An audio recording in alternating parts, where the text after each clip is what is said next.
تعالوا أحكي لكم قصتي مع هاللحم بعجين. اليوم خطر لي أطبخ على طريقة جات جي بي تي. يعني تناقشنا كتير واختلفنا كتير أنا وياه، وبالأخير قلت يا بنت كبري عقلك وسايري وساوي مثل ما عم بقلك لنشوف النتيجة شلون بدها تطلع. اليوم خطر عبالي أعمل عجينة على إيدي. أنا بالعادة لأنه بعمل لحم بعجين دائما بعجينة تورتيلا.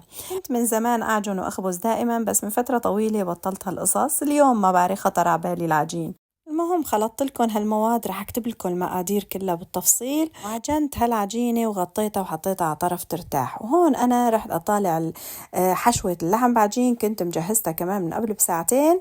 وجبت خبز التورتيلا، قلت خليني امد شوي لانه عاملي خلطه كتير، خليني امدهم على الخبز لبين ما ترتاح هديك العجينه. وبالنسبه لخلطه اللحم بعجين العنتابي، جيت سالته لتشات جي بي تي، لانه قبل بيوم رفيقتي قالت لي سر الخلطه الاصليه انه لحم بعجين العنتابي الحلبي ما بنحط له بصل.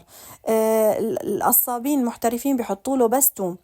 جيت سألته لتشات جي بي تي، قام قال لي لا مستحيل، الطريقة الأصلية بالبصل، تنزعي طعمته بالثوم، ما بده ثوم أبدا. طبعا أنا طريقتي القديمة بحط ثوم مع بصل. جيت سايرته، قلت لحالي خليني أطبق على طريقته، وخلطت هالخلطة. وصحيح سألته كمان، قلت له ما بده نعناع؟ أنا بحط نعناع. قال اوعي كان بتنزعي الطعمة، هذا بده كمون، ما بنحط له أبدا نعناع. رجعنا بقى هون نختلف على الكمون والنعناع وما بعرف إيش. حكولي أنتوا بتحطوا كمون لنعناع لبصل لتوم لإيش؟ المهم سايرته، حطينا كمون وما حطينا نعناع وحطينا بس بصل. وهلا العجينة ارتاحت وجيت بلشت أشتغل فيها. وبشوف لكم بهالفيديوهات بعملوا هيك بهذا الفنجان.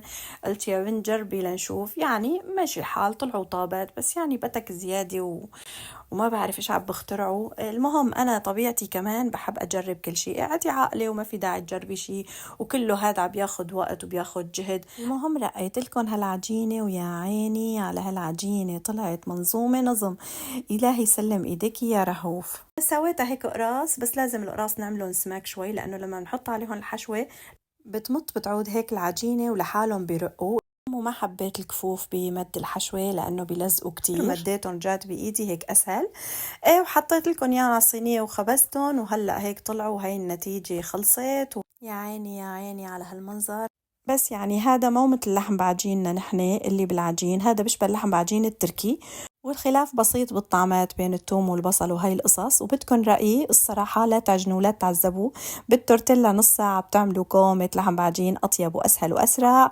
ومشان البصل والثوم وهي القصص رح اكتب لكم ارجع طريقتي القديمة الأصلية، لأنه أطيب شيء. وصحة وألف هنا، وباي باي.